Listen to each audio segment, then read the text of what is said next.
never forget this night. The pizza place I worked at was about to close, and I was getting ready to go home when the phone rang. I was working the counter alone that night, so I was taking calls. I picked up the phone. There was complete silence, so I hung up about a minute later. The phone rings again, so I pick up again. Still silence. I was about to hang up again when I heard the very weak and cold voice of an old woman on the other end. She said she wanted a regular pie delivered. I remained polite on the phone, but on the inside I was screaming. I just wanted to get home and end my shift. I called out to my boss that somebody was requesting a delivery. He told me I had to go. I was upset at first, but I realized it's another tip. Tip the most. So I decided it was okay. I took down the address and told her it would be there soon.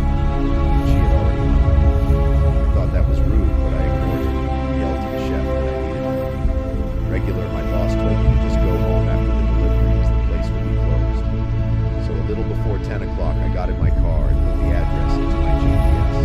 The house was 7 miles away. The GPS took me to the quiet side of town. I arrived to the house. It was a small one-floor house, with a very quiet and empty hall.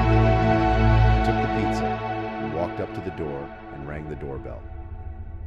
There were no lights on in the house.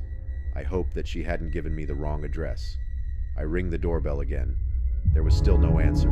I was about to give up when I turned my head and saw somebody standing at the window.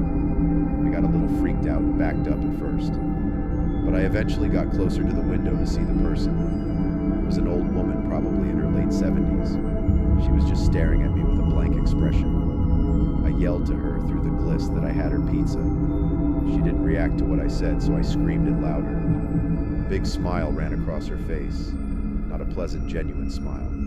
There was a smile that sent chills down my spine. I still remember that exact face she made through the window. I decided that I was freaked out enough and got back to my car and set the pizza in the passenger seat.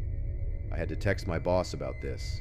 I shot him a quick text and started my car, ready to get the hell away. I looked to my right to get one more look to see the woman standing right outside my passenger side window, giving me the same stare she had given me before I put my car and drive in Florida down the street. Not looking back, my boss never made me do a late night delivery again.